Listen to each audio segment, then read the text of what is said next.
Looks like Jim may be trying to join via Teams instead of on the phone, which is helpful. Aisha has just initiated the recording of the meeting. We record every meeting in an effort to be able to refer back to it in the future. And also, Aisha painstakingly summarizes the meeting minutes to the best of our ability. So the recording becomes very important for those purposes. We then prepare and distribute the meeting minutes to everybody. Feel free to review them and get back to us if we got anything not quite right, and we would be happy to edit them.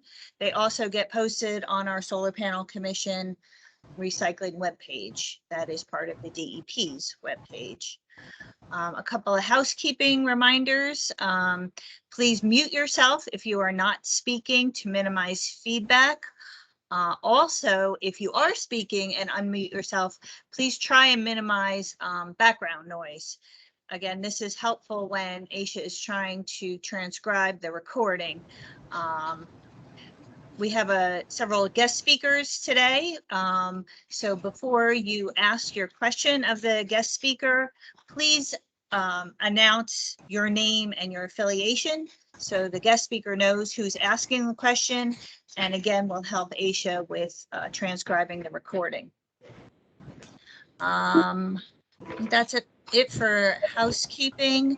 Again, we have two companies that are presenting to us today, and I'm really looking forward to it. We have Michael Herbert, Tommy McGuire, and Towns Gardner from Eco Environmental, and we have Chris Stearns and Kurt Spivey from Cascade Environmental Management, and they will be speaking to us about current recycling processes. So in order to allow them to know who they are speaking to, I thought we would go around and introduce ourselves. Again, our name, our affiliation, and kind of our level and area of interest in solar panel recycling. As you all know, and maybe the guest speakers have become aware, this commission was formed as a legislative mandate by the governor of New Jersey to evaluate legislative, regulatory, and private sector action for management of end-of-use solar panels and solar panel equipment. So with that, I am the chairperson. I am Karen Clue. I am the chief of the Bureau of Recycling and Hazardous Waste Management. And I've been with the department for 33 years, most of which time I was in the remediation part of the program. Switched over to solid waste and recycling about 3 years ago. I will ask my DEP colleagues to introduce themselves first, and then we can go around the room. On my screen, Dan Clark, you are first. As Karen just said, I'm Daniel Clark. I'm an environmental specialist in Karen's bureau. I work in the electronic waste unit, which is pretty much DEP's only EPR program, extended producer responsibility program currently. And I've been with DEP for 2 years, I think, as of tomorrow. So. Congratulations. Aisha?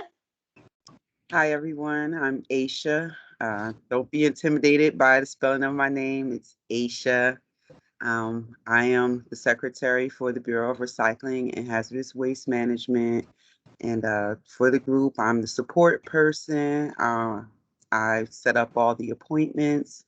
I maintain our documents that we share. I ensure that the important stuff gets posted to our web pages, and basically provide all support for this group as well as for my bureau. Thank you, Aisha. Nick Nader? Yes, hi, this is Nick Nader, New Jersey DEP, Bureau of Recycling and Hazardous Waste Management, and Karen is my bureau chief, and I'm here to help her. That's all. Thank you. Thanks, Nick. Nick Byer? I'm Nick Byer with NJDEP, Hazardous Waste Compliance and Enforcement. So I'm an inspector with them, and I am a inspector for hazardous waste and universal waste facilities. So I'm kind of here to gather some info on which direction we might be heading for solar panels, and also give a type of enforcement perspective if one is needed. Thanks, Nick. Lyle? You're muted, Lyle. Yeah, I got it. I'm Lyle Rawlings. I'm the president of the Mid-Atlantic Solar and Storage Industries Association. Dunbar? Hi, everyone. I'm Dunbar Burney. I'm a professor at Rutgers University in the School of Engineering, and I've been teaching solar cell and module processing and design for the last 20 years or so.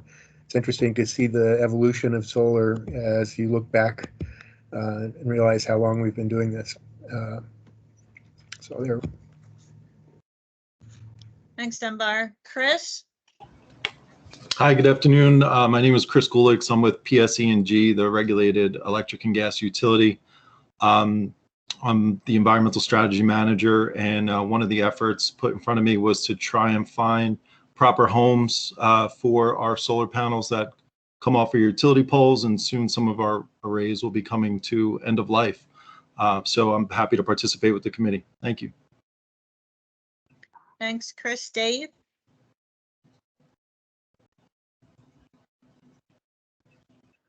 David Thompson. I'm Director of the Corporate Environmental Department for Panasonic Corporation North America. We are a longtime manufacturer and marketer of solar panels, and my interest revolves around our position as a manufacturer, and seeing that systems are developed for proper recycling of solar panels. Thanks, Dave. Joe? Joe's on the line, right? So can you hear? Yes, I can hear you. Joe Ferranti, I'm a New Jersey attorney. I practice business law, all aspects of it, including mergers and acquisitions. I do specialize in solid waste management companies, all aspects of that field. I've been involved in the recycling movement in New Jersey for quite a number of years, and I'm very interested in this development as it pertains to the PV cells. Thanks, Joe. Stephanie? Hi, everyone. My name is Stephanie Lee. I'm an associate professor in the chemistry department at NYU, and my research is centered on emerging materials for photovoltaics, so replacing silicon with plastics. Thank you, Stephanie. Jim? Are you there, Jim? Hello, everybody. This is Jim Entwistle. I am the president of New Tech Recycling. We are an NJDEP licensed facility. We handle e-waste and have been active in the e-waste industry in New Jersey for many years, actually since its inception. And we are very interested in becoming part of the solution for solar panels. Thank you, Jim. And Sean? Our vice chair. Thank you. That's what I was going to start off with, vice chair of the committee. I'm with the Department of Community Affairs. I'm the director of local planning services, and the Department of Community Affairs has a wide range of responsibility, but the important responsibility that it has is over all of the municipalities in the state, which is 565, and very much interested in how to get our local representatives involved with the process, so that the that recycling is done in a understandable manner, and basically that's it. Thank you, Sean. And we have another DEP staff member listening in. Celia? Hi, can you hear me? Yes, we can hear you. Okay, my name is Celia Chiwa. I work for Karen. I've been with the department for 30 years. Mostly my background is in enforcement. I'm currently working on extended producer responsibility legislation. We're looking at mattresses, rugs, lithium-ion batteries, packaging. So I just wanted to hear what was going on with regards to solar panels. Thank you, Celia. Just want to apologize in advance. I am in Key West on the direct flight path to the airport, which probably all of the island is on the direct flight path, but the planes are very low. So I will occasionally have to mute myself unexpectedly. My husband also is working from home, and he got interior office space, and I got the screened in porch for my work from home office. So it's lovely here. I cannot complain, but the airplane noise is very loud and unfortunately fairly frequent. So if I unexpectedly mute myself, that is the reason. With that, I would like to turn over our presentation to Eco Environmental. If I'm not sure the order in which you gentlemen would like to present, so feel free to just take it from here. Again, just please provide your role in the company and the part of the presentation that you will be covering. Thank you. Yeah, absolutely. My name is Tommy McGuire. I am the president of Eco Environmental. I will actually be going through the kind of full presentation we have. And then we've got Michael Harbert and Towns Garner, who are two of our strategic and business development folks on the call as well. And so depending on length after our presentation and the presentations, if I have to hop off, we've got Michael and Towns on here. Towns is relatively new. He comes from a different side of the business where he was out working with groups staffing solar, so helping us get more involved in getting more product. Michael, do you want to give a brief overview? Sure. Good afternoon, everyone. Michael Harbert. I'm the Senior Director of Business Development at Eco Environmental, and primarily have just been spending a lot of time the last 3 or 4 or 5 years bringing solar recycling to the industry and looking at new ways to make that particular recycling program fully sustainable. Yeah. And so we've got a presentation. I can pull it up, or Michael, if you want to pull it up, could you pull it up on yours? And I could kind of go through it. Yeah. Could we pass Michael the ball so he can Request control. Request control, Michael. Oh, there you go. So obviously this is just an initial slide talking about, what we're doing today. And we're going to hit some highlights of kind of solar. It sounds like people are pretty well versed in the makeup and whatnot of modules, but we'll hit on that a little bit. The key will be kind of, focusing on our recycling process and what that looks like. I know you've got a Cascade on here, who's another great group. Everybody does things kind of differently. We're all looking as an industry to find ways to do a better job of recycling, these modules, because they're going to become a pretty big problem. Eco Environmental is R2 certified, which is great. It's the responsible recycling certification. And I've just spent the last 6 months with a large group of individuals from a lot of different segments of solar, talking about adding solar into R2, similar to an electronics, and having it recycled and documented in a way under the R2 standard. So we're hopeful that solar will get included into the R2 certification as a focus material and something that needs to be tracked by all R2 companies.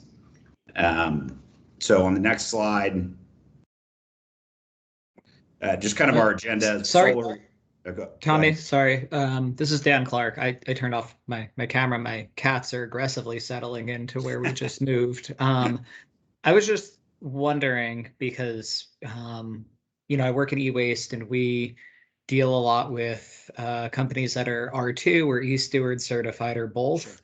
Sure. Mm-hmm. And just, real quick, if there was a reason, R2 over EStewards, I would just be curious to hear that, to sort of know how those work together or not, and what type of, where they're at in terms of solar, if that's something you could comment on briefly. Sure. We are not ESteward. Effectively, we'll write into our contracts if somebody's got something in regard to ESteward that they like, but really from a high level in regard to not utilizing prison labor or not burning anything. Those are kind of the only differences within the certifications, and we don't do either of those. So ESteward has a much smaller footprint of companies. There are maybe less than 100 of those, and I believe there are 1,000 R2 certified. So the nice thing about R2 is there's a big network. And with R2, what happens is you've got some aggregators who are R2 certified who follow the R2 guidelines. And then if they're not a high level processor like we are, they then ship their product downstream to a certified R2 group who's doing that processing. So it just kind of creates that responsibility of, if you are gathering solar panels or some type of electronics and you're R2 certified, they need to go to a downstream that's actually processing them, that's R2 certified. And so there would be a lot more options for solar panel recycling throughout the US if R2 had it within its standards and was tracking it, as opposed to, right now, in all honesty, an R2 certified company could take a solar panel and throw it in the trash. It's not categorized anywhere in their guidelines as to what needs to be done with it. So it would be nice if R2 were to address that and ensure that it's managed the same way as a circuit board or a battery or something like that. Okay, thank you so much. I appreciate, we don't deal with we deal with sort of the opposite end of it than, you guys. So it's good to know that, and I appreciate it. Thank you. Yeah, absolutely. So just kind of for the agenda, just kind of a solar overview, 101 construction of kind of the crystalline versus the thin film, our solar panel recycling process, which everybody's got kind of something they do differently, and us being a primary recycler of electronics, we've got kind of unique mousetrap on how we address the recycling of the solar panels. Sustainable products from PV, why it's important, the benefits, and then, like I said, if we want to have questions after or wait till after Cascade goes, and questions overall, however you guys want to do that. So the next slide. Obviously you've got kind of three types. You've got a mono, poly, which are similar. The mono you're going to see in more commercial scale, projects. It's more effective and more, but it's more costly. And poly, you're going to see the polycrystalline more so maybe in residential projects and things like that. But those two types of modules can both be recycled by us. And then you have the thin film, which is kind of in its own category because of the contents regarded within it. So here's monocrystalline and polycrystalline solar cells. So, as you can see, they look very similar besides kind of that star shaped in the middle. But when you're looking at your typical crystalline solar panel, non-thin film panel, this is the kind of look you're seeing and what is typically on all residential and small commercial projects, and then a lot of the larger utility scale projects as well.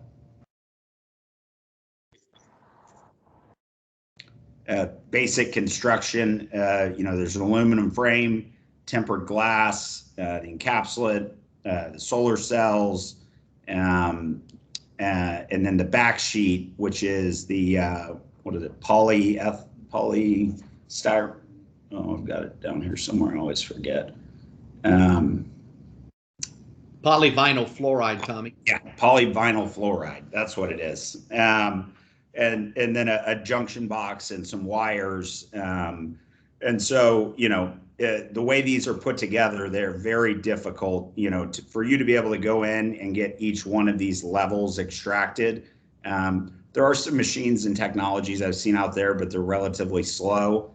And a lot of times it can be difficult to find strong reuse in some of these areas, but we are working towards getting a commodity by commodity basis. But right now we're more focused on kind of 3 or 4 main parts of the solar module for recycling. So that's just your basic makeup of a crystalline module.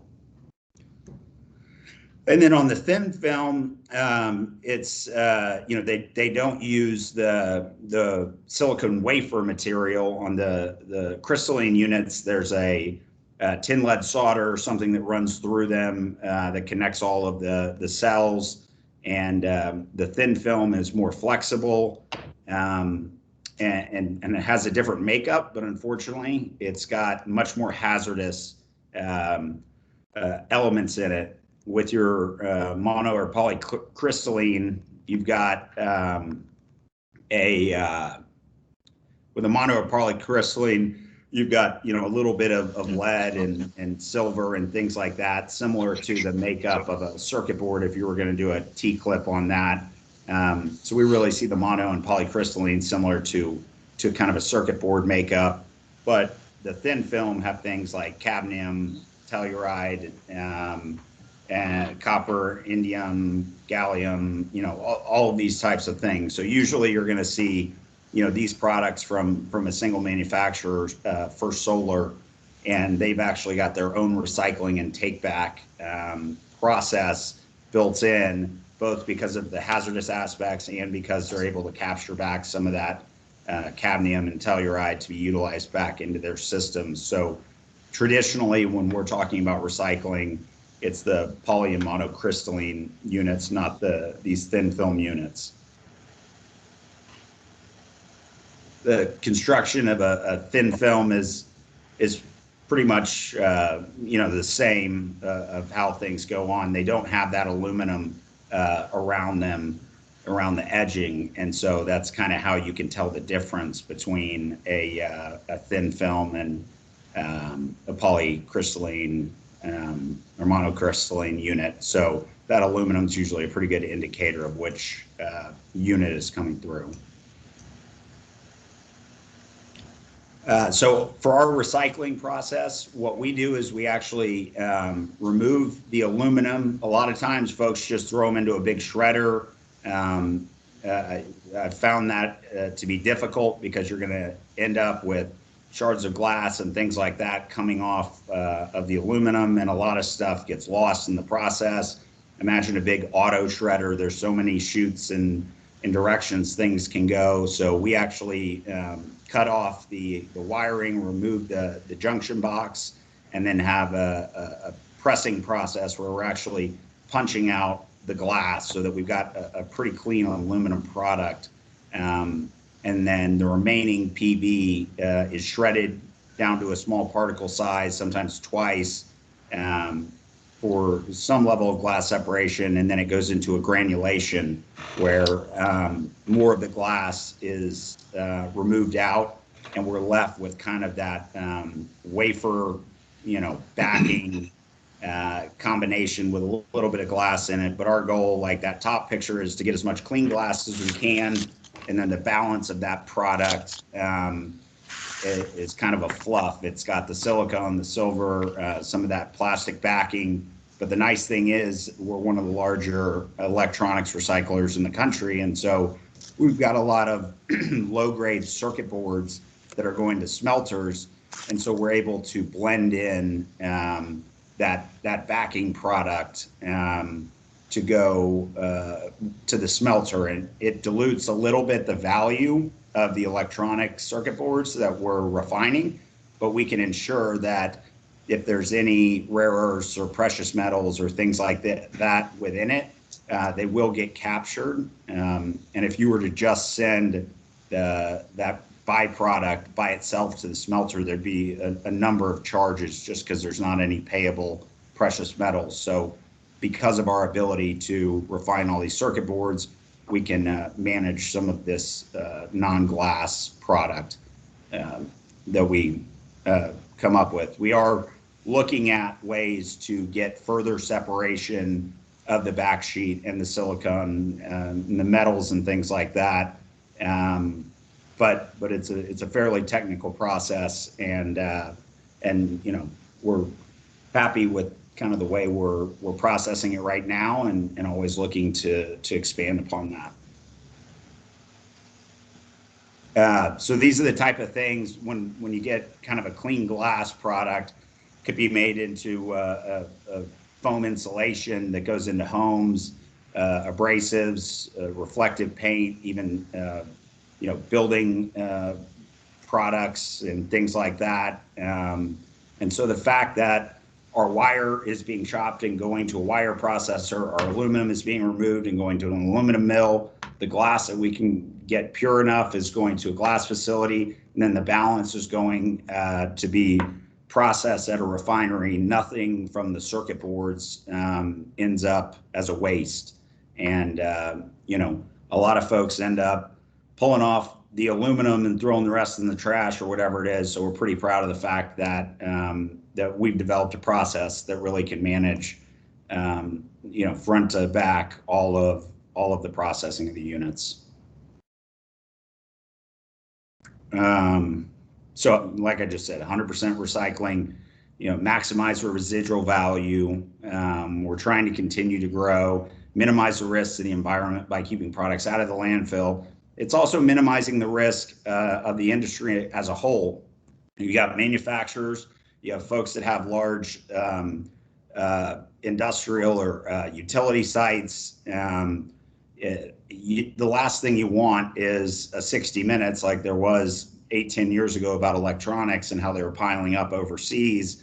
It's very counterproductive to the solar mission to be landfilling this product. So it's essential. You know, there is a cost associated with it that has to be taken into account, but we think it's critical that folks realize that there's about to be a large swath of this stuff coming offline, and there needs to be folks like us in Cascade who are ready to manage it.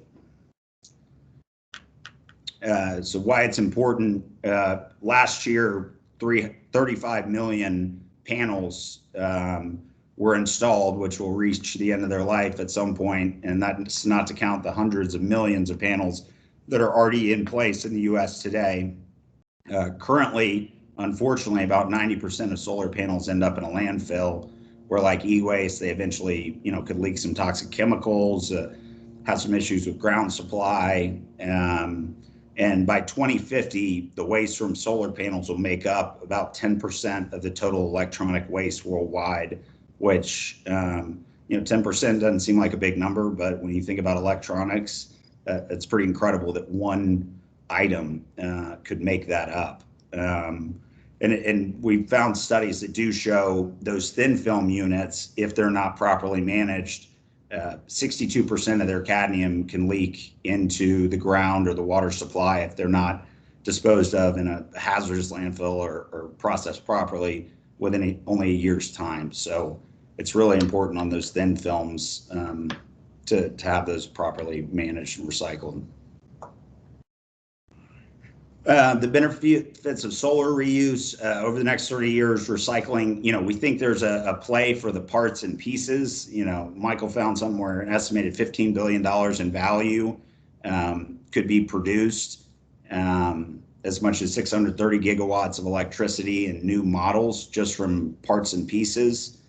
Maintaining green energy should continue to be a positive, obviously, for the protection of the environment. And refurbishing offers the ability to expand sustainable solar power presence in other countries. The problem is, you get a tax credit right now if you're putting in solar panels, and you get a tax credit on the whole kit and caboodle. And so if you're putting them on a big industrial roof, like we've got a 200,000 square foot facility, if we put solar panels on there and we also add a new roof to it, I believe you see that tax credit on the entire project. And so it can be difficult at times to get reuse as exciting as new solar, because the pricing of solar modules has dropped quite drastically and the output's pretty strong. And when you get that tax credit, it makes it difficult. And so it's kind of a double-edged sword on the reuse side, because we do a lot of cell phones and laptops, desktops, cable boxes, modems, hard drives, and we're always looking for resale if our customer allows it on those products, so that they're not having to make new products out of new commodities and new metals and things like that. So reuse is always better than recycle, but the reuse market is somewhat difficult around solar modules, especially domestically, because of the tax benefits and things like those. It's getting things going, but then it makes it hard to have any type of competitive advantage on the resale like we do with cell phones or laptops or things like that. And I think that's about it. It was a little bit under my time, which is good. I didn't want to take up too much time, so that's kind of what we have. If there are any questions, or if you want to let Cascade go through, and then if there are any questions, if I have to hop off, Michael is our expert. I'm just a pretty face. Why don't we stop here and allow for questions directly?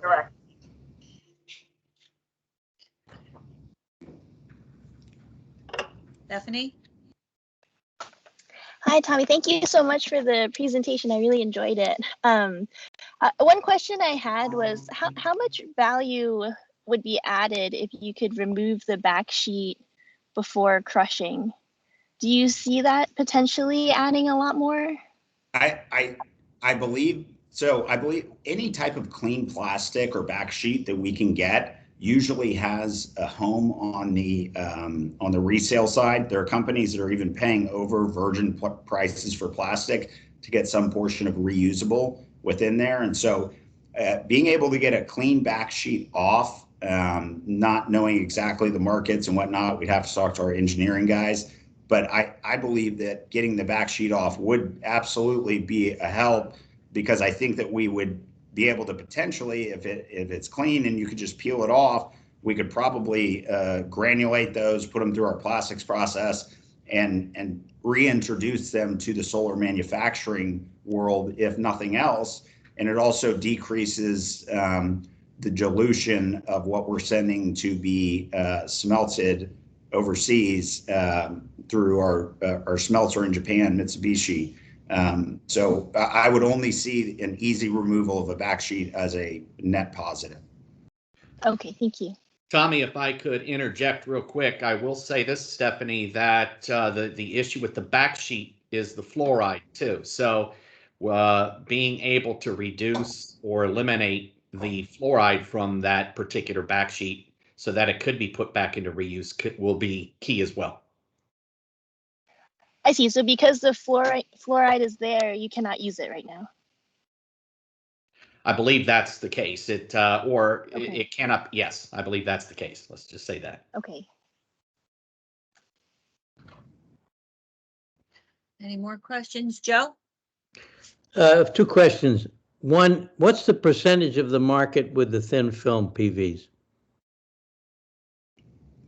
Michael or Towns, do you have an idea? Well, percentage of the market's hard because there's, like I said, all of your residential folks are going to have non-thin film, and the Cascade guys might know this one. But any idea, Michael? I can kind of interject here.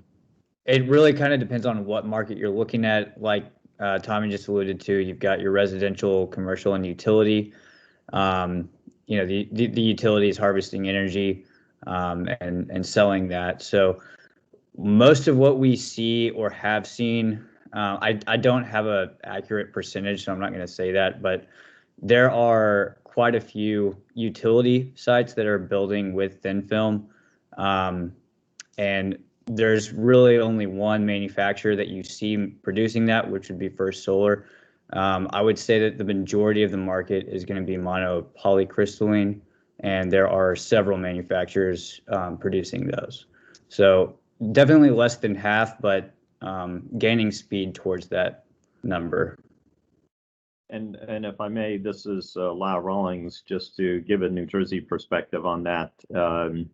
I don't have hard figures, but with my personal knowledge of what's gone in New Jersey, I'd say there is some amorphous silicon from early on, very small numbers, and a little bit of First Solar, again, pretty small numbers. I would say in total, probably not more than a couple of tenths of a percent that is non-silicon in Jersey today. And I would say that the thin film is losing share in New Jersey. Silicon is quite dominant. Good. That's interesting. Can I ask something?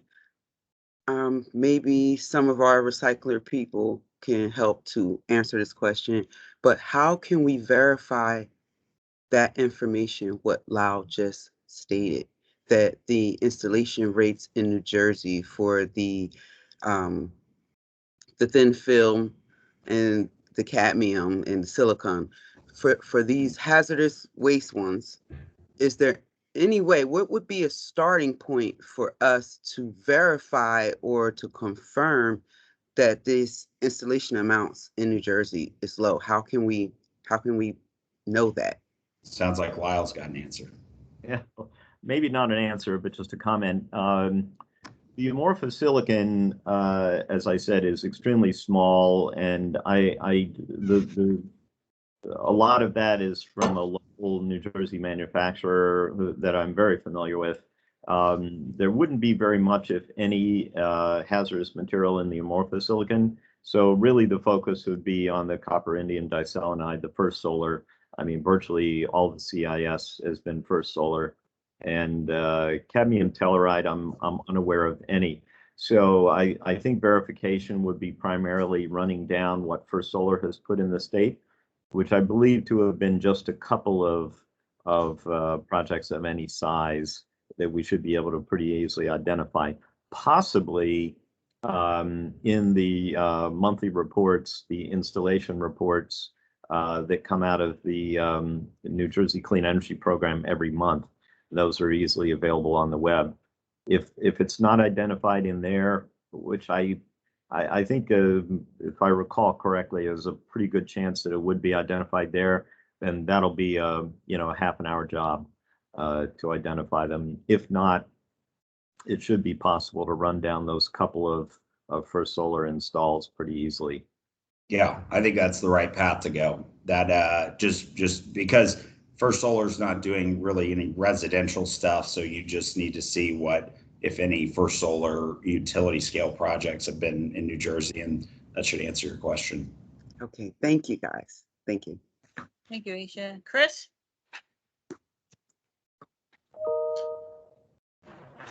You, if it's the Chris I'm looking at.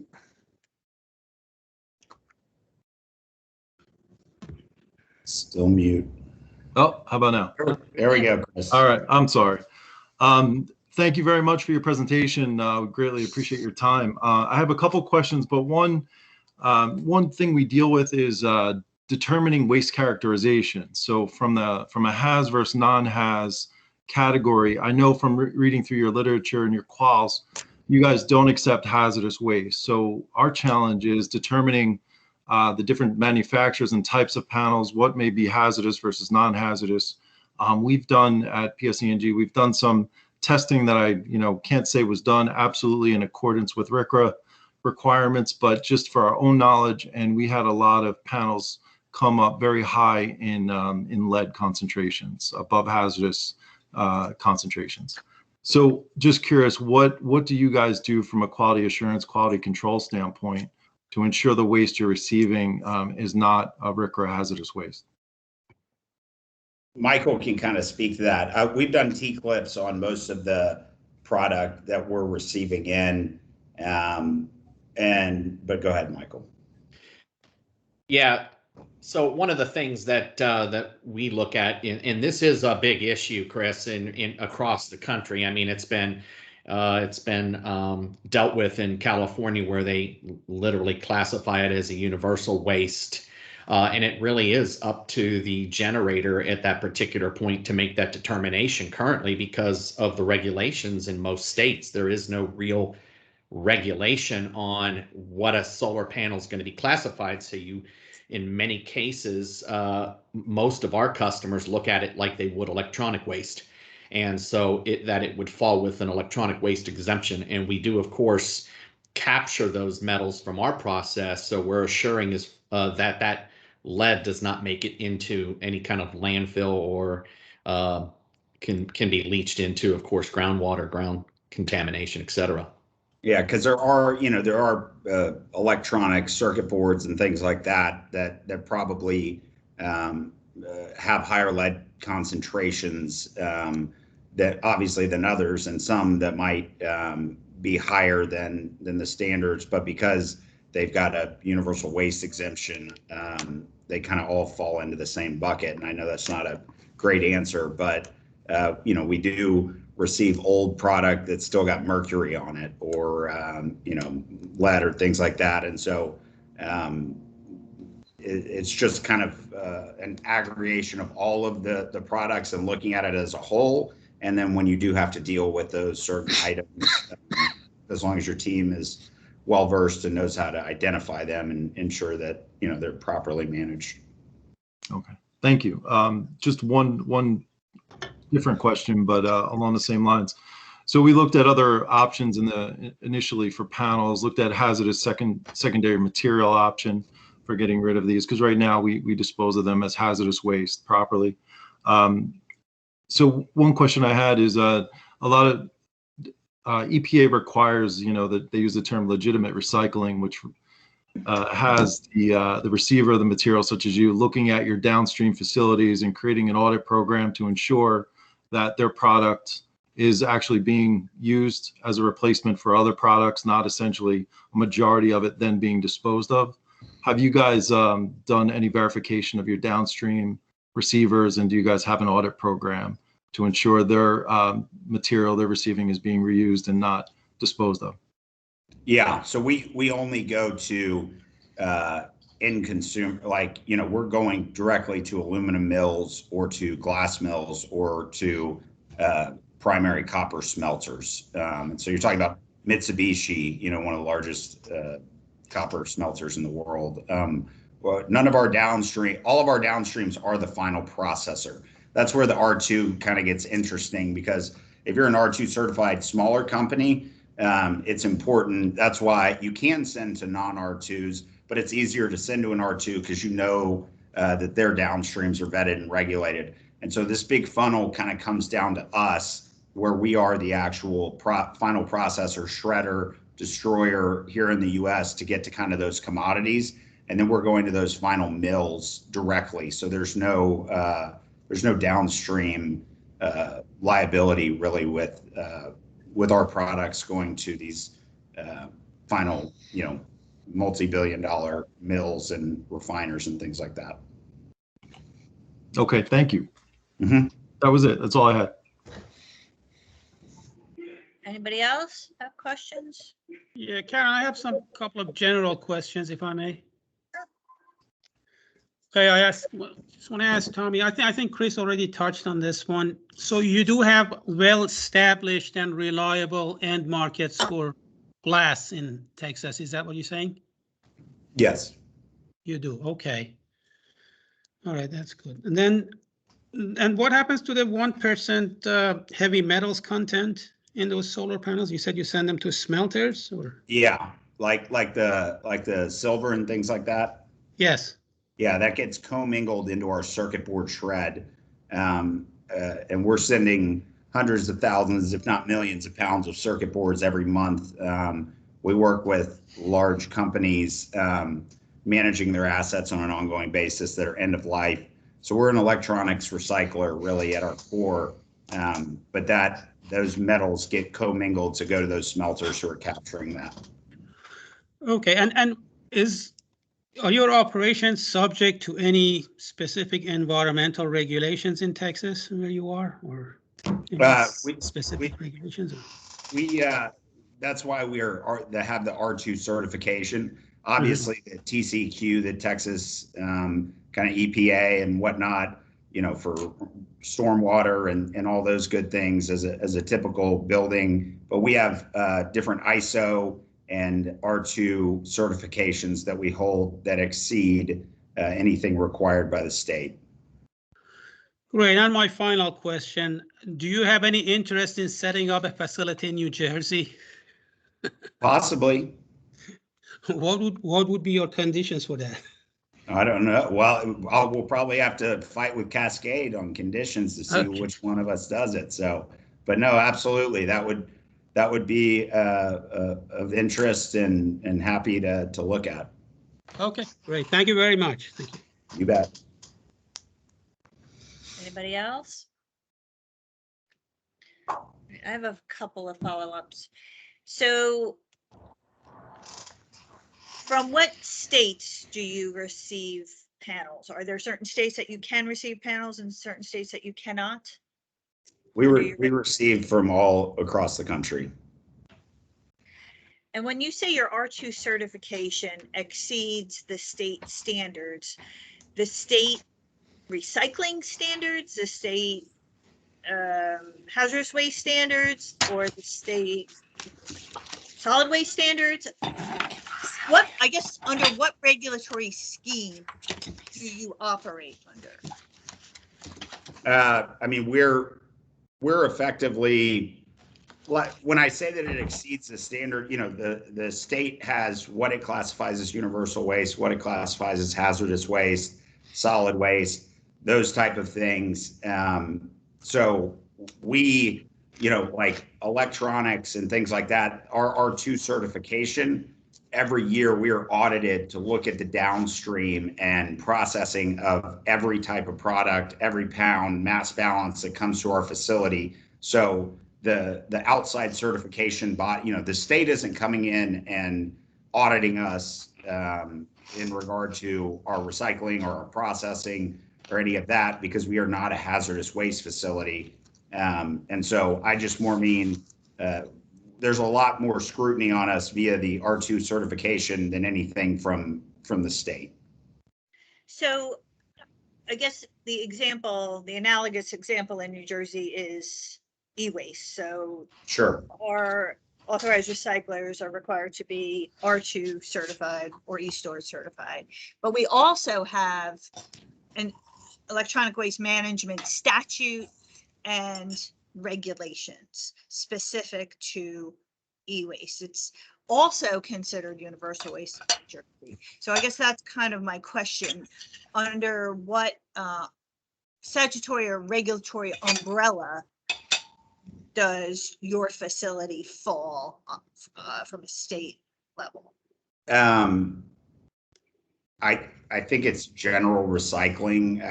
In Texas, you can be an electronics recycler and you don't have to be R2. So I don't know if that's different in New Jersey. Yes, that is different. And again, we have a specific electronic waste management statute and implementing regs that we have passed. Yes, they don't have that in Texas where, no, you can open up a warehouse and take in electronics and not have to be R2. But if you are R2, then obviously you have to send to an R2 and go through that process. So it sounds like you guys have better, stronger regulations. We try and adhere to the top regulations that we can set for ourselves beyond anything the state mandates at us. Right. So that's kind of one of the questions we're struggling with in New Jersey is there's only the one state that has started managing solar panels as quote unquote universal waste. And then Washington state has a kind of like an EPR kind of law. But other than that, I'm not aware of too many other states tackling solar panels specifically in their recycling stream. And I didn't, partly because there's no regulatory structure to do that, you know, and Right. so this commission's mission is to establish that statutory structure or a regulatory structure or private actions to manage the materials. And as far as T-clip sampling, do you sample at some regular frequency, or do you sample per manufacturer type that comes in, or how do you determine your sampling frequency? Yeah, we've just looked at manufacturer type and go off of that, and then if we see something new into the stream, you know, we'll address that. But yeah, by manufacturer.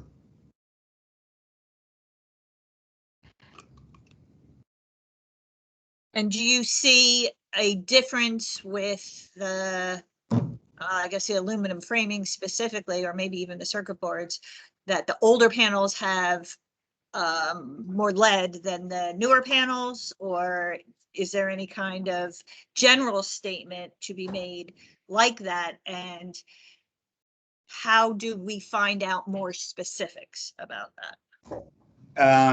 You know, we work with a decent amount of the manufacturers, and so we could dig around and ask for some of that information to get back to you. They're definitely utilizing less of things like silver and lead in the process, similar to circuit boards, because you know, there are other alloys that are cheaper that the conductivity works as well, and so the need to utilize some of those more expensive or more hazardous items has been reduced by other, you know, aluminums and things like that. So coppers and whatnot. But I'm sure Michael can get you some answers on later, or, you know, older items versus newer items. I know the silver content is definitely decreasing, but in regard to any of the hazardous side, you know, what that kind of looks like, get back to you. Yes, and that is correct, and I'll be happy to get that information to you, Karen. One of the things also that you see in solar modules is that the wire that they string between the cells tends to be solder plated, so that's where you get your lead content for the most part. But in some cases, they're starting to use a lead-free solder plating on that copper wire, and so you won't see that lead moving forward. But that's not in every case, and so yeah, it's going to be from manufacturer to manufacturer in many cases. Hey, Mike, it's Chris Gulix. Hi, Chris. Just to expand on that, so that wire is embedded in the structure itself, where that goes into your grinding operation, correct? That is correct. Okay, and I think it was Tommy. You stated before that I guess you're relying on the generator to make the determination of has versus non-has prior to the shipment to you, right? There's not really a verification that that you guys do while the material is received, unless it's thin film versus crystalline. Gotcha. Okay. But we do that verification upon receipt. Thank you. Yep.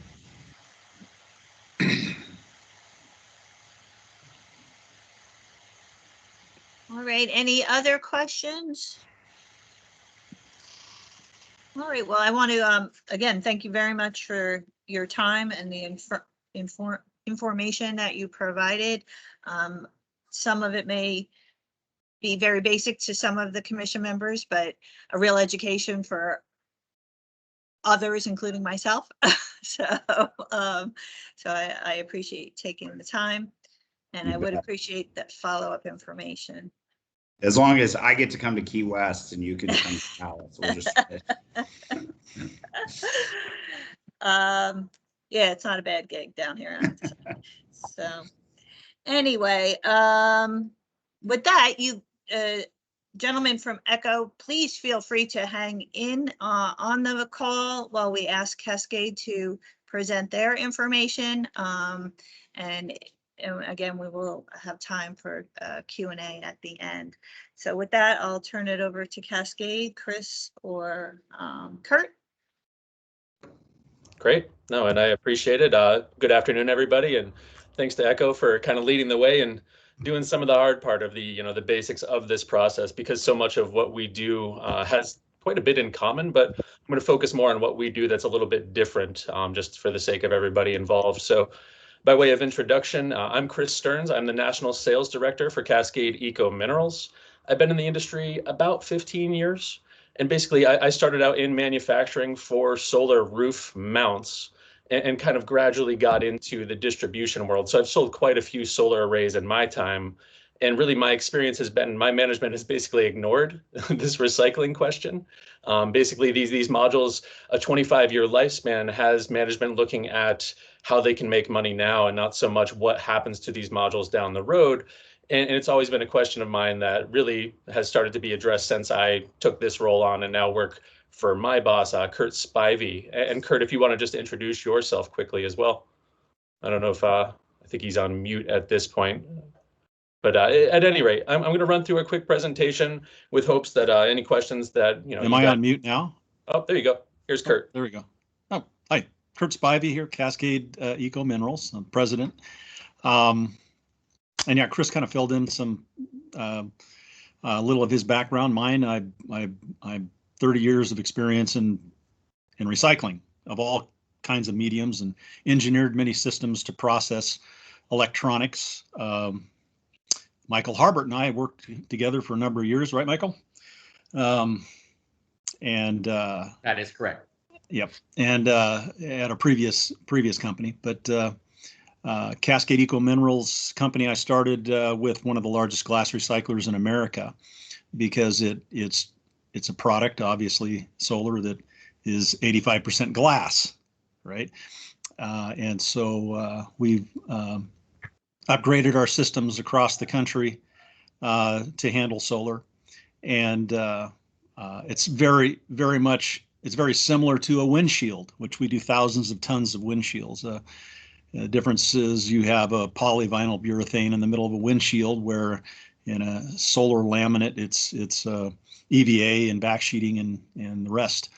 And so we'll get more into the separation process and how we process. But largely the difference, I guess, in what we do is we are in the glass business. And since this particular electronic product is 80 to 85% glass, we remineralize this back into a raw material for manufacturing for our customers. So we make raw material chemistry compositions for the likes of Corning and Guardian and people that make glass products. And so this is a chemistry that we use with other glass chemistries. All glass has its own chemistry. And so we're just our facilities are like giant, like chemistry compounding facilities. And so we have tremendous capacity, and Chris will get into a little bit of that in our presentation, but I'll let Chris take over from here. All righty. Well, thanks, Kurt. And we're going to try to steal the content here. Let's see.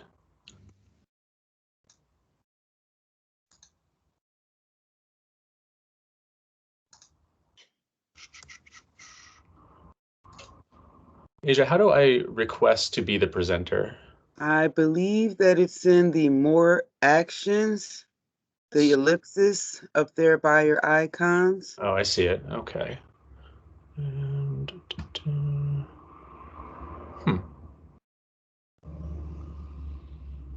I apologize. I don't see an option here.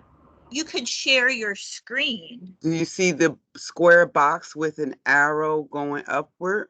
Yeah, let me try that. Bear with me. All these are just different enough that this teleconferencing always makes me look like it's my first day on a computer. Let's see. All right.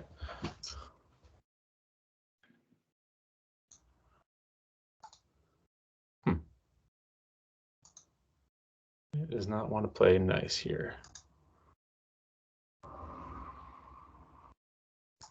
Yeah, let's see if I can give it. No, it doesn't.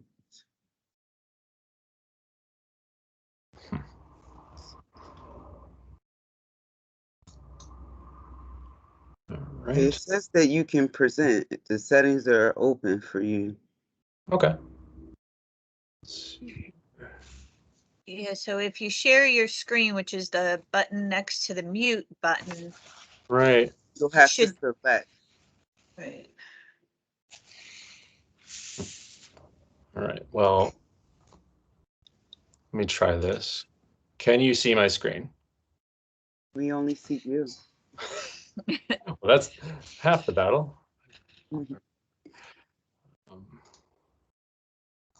Come on now. Is it giving you an option showing you your open windows? It's no, it's giving me a spinning wheel of death when I do this. Maybe if I unplug from my monitor here. There we go. I apologize, everybody.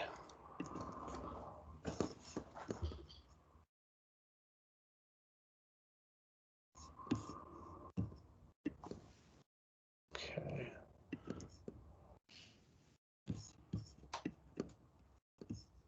All right. Well, that's not working. Would you like to forward it to me and I can advance it for you and you speak? Sure, that might work. Here, let's do that. I don't want to Okay. drag this out, so let me do that. Thank you, Asia. Sure. Let's see. That.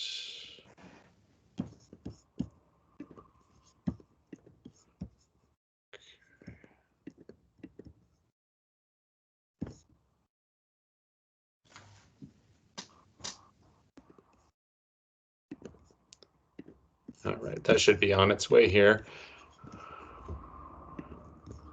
All right. In the meantime, though, not to waste too much of your time, basically touching on some of what Kurt already touched on, really, I think the biggest difference to focus on in terms of Eco versus what Cascade is doing is we're a glass processor. We're actually the solar division of one of the largest glass processors in the country. It's a Delubic specialty glass. And so what Delubic and Cascade have done is we've devised different methods to approach different waste streams of glass. Kurt already touched on windshields. We regularly process CRT monitors, the old TV and computer monitors that were so ubiquitous 20 years ago. Those are a huge source of waste. Construction glass, you name it, container glass. We're processing this material at our facilities. Last year, we did 500,000 tons of glass processing. And so what I say that for is to really introduce the fact that what my management team, including Kurt as the president of CEM, sees this potential to pull in all of this glass in the form of these solar modules, which are anywhere, depending on the construction, from 75 to 85% glass. It's a tremendous source of raw material for us to add into these mineral blends that Kurt touched on earlier. And so if we're able to capture that, we're also able to capture all these other materials in that process. So the aluminum frames that we remove, just as Eco does, the junction boxes, the wiring, that all comes off in that process. And it sounds like, based on what I've seen of their presentation, that our process for actually taking the rest of the module apart is quite similar. Just again, the focus is different in that what our downstream partners are buying from us, as the name implies, are these mineral blends that can be then used as basically source material to produce new glass products. So we, whether it be fiberglass insulation or sheet glass that's actually used in either construction or even in new module manufacturing, to create really that true circular economy, we're creating these mineral blends by recombining the solar glass that we're achieving from this recycling process with all these other waste streams of glass. Now, to touch on some of the certifications, we actually have the same or very similar, if not identical, certifications to Eco in that we are R2 certified. We also have an ISO 14001 certification, which is basically environmental management. And to touch on one of Karen's questions and Tommy's answer, basically R2 and ISO build on top of both state and federal regulations regarding recycling. And R2 is seen really as sort of the de facto standard for recyclers in the e-waste and in our case, glass processing worlds. They hold themselves to a higher standard. And, we've been part of those conversations with R2 specifically about how there might be a more applicable standard to solar recycling as a way to further differentiate ourselves from some of the other companies in this market, as to have that extended R2 certification. But in any case, we are sticking to those. And we're processing these modules, again, from all over the country for different reasons. But right now, so much of what we see is weather event related. We see hailstorms, we see high wind events, things like this are creating projects for us essentially. And what we're hoping in talking to states, like in talking to you all in New Jersey, is how we might be able to better set up infrastructure for when true end of life happens, for when these modules are no longer producing enough energy to justify keeping them in service. What happens to them then? And if I had my presentation, which kind of stinks, I have this thing to show you all, but basically another thing that separates us is that we have locations all over the country, including one that's actively processing modules as we speak in Upper Sandusky, Ohio. So the transit time from New Jersey to Ohio, the transit cost from New Jersey to Ohio would obviously be inherently less in that case to work with us on that front. And then really the next steps for us in terms of what we at Cascade see and how we're approaching this is kind of things like this. It's educating the public, educating stakeholders in the solar industry as to what the status quo is in solar recycling today, which is to say that, and Tommy touched on this, we know that a lot of modules are not being recycled, that some of them are being warehoused or stored, some of them are being landfilled. We know from calling landfills that most landfills in this country will actually take solar modules at the same rate that they would take regular trash. If you call and you say you have a pickup truck full of solar modules, they might charge you $80 a ton to throw them away. And that's certainly an issue that we're constantly fighting against. So again, without belaboring it and without just rambling with you at this wall of speech, that's kind of our premise, is to offer this recycling and do so in a way that is 100% landfill free, and to use these materials again to, in some cases, even like I said, to make new solar modules, which is really the end game for so many in this industry. So Aisha, did you receive Chris's presentation? I did not. I keep going back to press the send receive button to refresh it, and I've not received it. I did check my other folders as well. I did not. it says 6 minutes ago, but it was a PowerPoint, so it was a good sized file. So It's probably getting parsed by our network. It is an external file. If you have a signature block in there with your company name and stuff, that will also make it take a little longer. Sure. So, well, I feel sheepish. I've done a lot of these presentations this Here it past is. year, and yeah, here it is. Good time.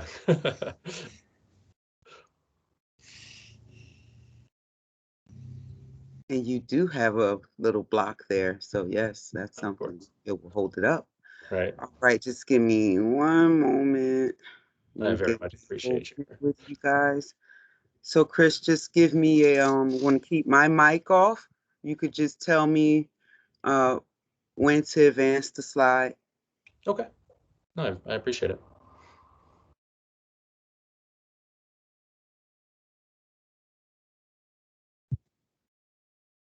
All right. You're able to see? Yes. Okay, ready. All right. So if you go ahead and go to the next slide, please.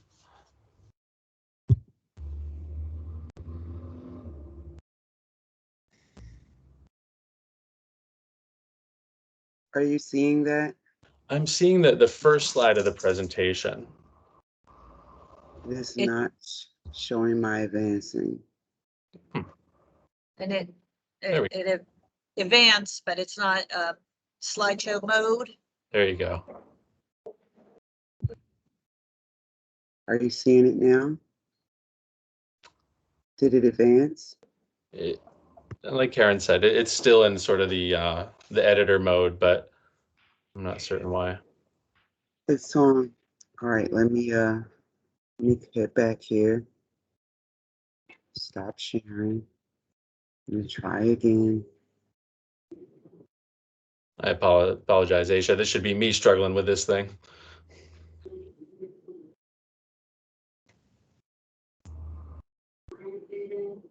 Is that better? Can you see There we now? go. Yep. Thank you. So just kind of going back. So this is, again, we are the solar division of Delubic Specialty Glass, and this is actually that Upper Sandusky facility that I mentioned. I brought up these photos specifically to show you that we literally have these small mountains of glass from various waste streams that I mentioned earlier that are being created at this facility. And as these batches are done, they're each basically analyzed chemically to see what components we have in them, because the solar glass on its own, while clean solar glass is a good end stream product for us, on its own, it's not really worth very much to our industrial partners, and we need to use these other sources of glass. Their mineral content is able to mix with that solar glass and create a usable end stream product for us, for our industrial partners. So that's really what we're hoping to illustrate here, is just how much glass is at this facility to really make it viable for reuse in the recycling process.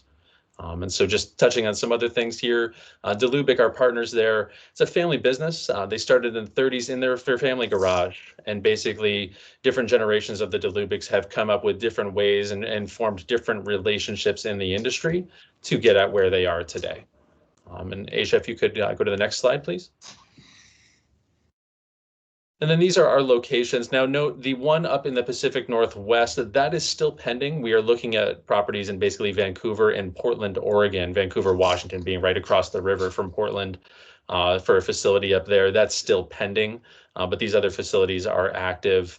Now it's worth noting, right now today, not all of these facilities are actively processing solar modules, but we are retrofitting to add that capability at these locations over the next few years. So right now, our primary facility is Upper Sandusky. That's where we've done a lot of our research and development on this process, but we are opening up other locations as well. And next slide, please.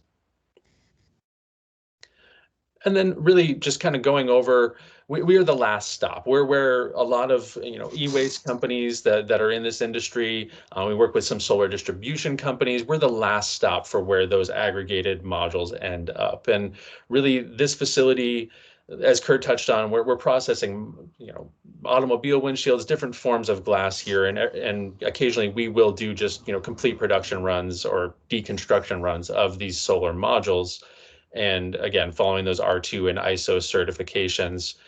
It's worth noting, and it's something that has come up very often in the industry, in part because of the role of refurbishment and reuse, which is the first step of solar recycling. But there's sort of this notion that solar modules inherently have value. And while that is true in some cases, especially newer modules coming off of younger installations, older solar modules really don't have that much viability in the reuse and refurbishment market, and there is an inherent cost to these processes of taking these modules apart. There is certainly value in the commodities that we take from the process, but they don't really cancel out the cost of recycling. We do have to charge end users something. Go ahead to the next slide, please. And then just the very basic recycling process, but basically we evaluate the modules.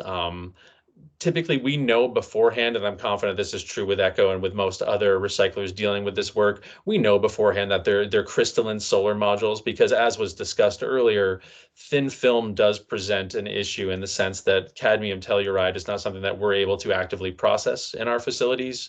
It's one of the reasons, in fact, it's the reason why First Solar has such a robust recycling program of their own, is that the product that they're selling into the market has this known issue of having these heavy metals involved.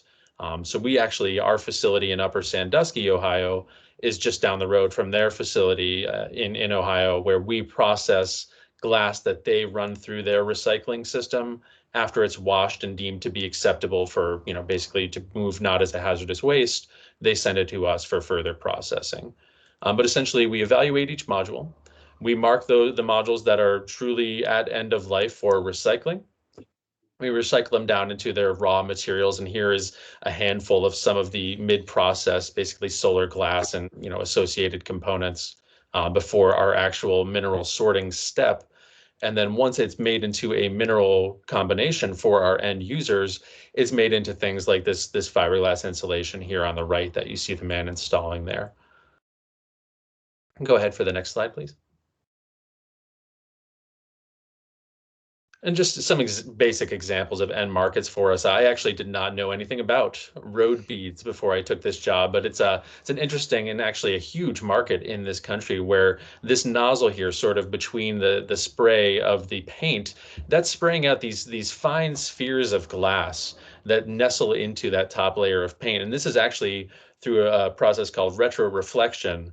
This is what's making those lines on the highway so bright when I was going to say high beams, when your headlights hit them at night. What you're actually seeing mostly is these glass beads basically reflecting the color of the line underneath them right back at you. So we're using a lot of our mineral blends being sold into this industry. Chris, can you hear me? Okay. Okay, I just want to add on that. We make our own beads. So from Cascade Dulubic, we have a division that makes glass beads. So besides the mineral blends for our downstream partners and customers, we actually make our own different kinds of products ourselves. And this is just one of the products that is a national. We distribute nationally. It's a big product that we make. And so this basically, we size the glass and it's softened and it goes through our factory in Attica, New York. It makes make a high quality glass bead. It's a high demand product for us. That's all. Go ahead, Chris. Great. And then if I could go to the next slide, please, Asia. And then this is actually not the best photo of this, but I didn't want to share anything proprietary. But some of our end users, our industrial partners, also make fiberglass, whether it's insulation or anything else they might be doing. Manufacturing, aerospace industries all use fiberglass, but our mineral blends work especially well for this, particularly because they're broken down to this specific size that doesn't interfere with the spinning equipment, these spinners that make the fiberglass. And so our end stock material is great for this industry. Go ahead to the. I can add a little bit to that, Chris. With the product, we've invented a fine grind process that's changed the fiberglass industry as far as a raw material compound, because most of the organics and the high temp glass that doesn't work when you're making fiberglass. We provide all the raw material compounds for most of all the largest insulation manufacturers in the country, and we've been able to change the chemistry and the sizing of our product, and it's allowed the factories to run at much lower energy costs and much higher efficiency and throughput, and saved them just thousands of dollars. And anyway, it's a big advancement in that little area of industry. Go ahead, Chris. Great, thank you. Go ahead for the next slide, please. And then again, just one of these non-proprietary photos, but it really illustrates the process of we're separating out these metals, primarily from the connections between the solar cells within the solar module. And that material is generally a solder-coated copper wire. To really get the most out of it, we work with smelting partners who are able to purify it into the raw different materials in that wire material and sell it back into the industry as raw commodities. So just showing a general sort of idea of what happens in that process. This is not something we do ourselves. We work with partners on this front here. And go ahead for the next slide, please. And then finally, and I touched on this earlier, but some of our partners, including Guardian and others, are float glass plants that make. So this is their business, is they make large sheets of glass. Some of these are actually being sold back into the solar industry in the United States. So many companies opened up facilities to make modules here based on the tariffs that were put in place by the prior administration, that this has actually become quite a good market for glass in this country, is to be reused back into solar modules. So we're already achieving that circular economy that so many folks in this industry are talking about right now. Go ahead for the next slide. And then just touching briefly on our processing capacity, and I touched on this in my panicky waiting for the the presentation to land, but basically we processed 500,000 tons of glass in 2020, and our whole goal is to increase the amount of raw material we have to ultimately sell on to our clients who buy these industrial blends from us. And so our capacity right now, we're operating in several facilities, but we are planning to scale that to all of our facilities over the coming years. And with that in mind, our capacity is essentially unlimited. We can scale as the demand comes in. And right now we are far ahead of it. We need more material to process currently. So that's where we're at with processing. And then go ahead for I believe the last slide, if you would, Asia. And then I grabbed this slide. This was actually in a Bloomberg article several years ago. This has recently changed, I found, but this is a photo of wind turbine blades being buried in Casper, Wyoming. Several companies have actually come up with ways to make it possible to recycle these. Up until recently, though, there wasn't a viable means to take apart these fiberglass wind turbine blades. And the reason I've included that here is all of us are kind of looking at this same thing of how we avoid this black eye on the renewable energy industry of, if potentially in a few years, as modules come out of the field, they're all filling up landfills or being stored in fields or whatever else. Right now, companies like Eco, companies like CEM have ways to process solar modules. And so we're appealing to, folks like yourselves, stakeholders in the solar industry in New Jersey, to see this and to help us achieve this end game of processing these modules back into their constituent parts, as opposed to seeing what looks like a Tonka truck, but is actually a full-size Caterpillar excavator burying wind turbine blades in Wyoming. Let's avoid that for the solar industry is kind of my parting message. And we're hoping to do that by things like this, by educating the public and stakeholders in the industry about what's possible today and what we're hoping to do in the future. So that's my presentation. The last slide is just asking if all of you have any questions. So again, thank you for your patience with me getting that sent over to Asia. That was not the intent. And I welcome any questions.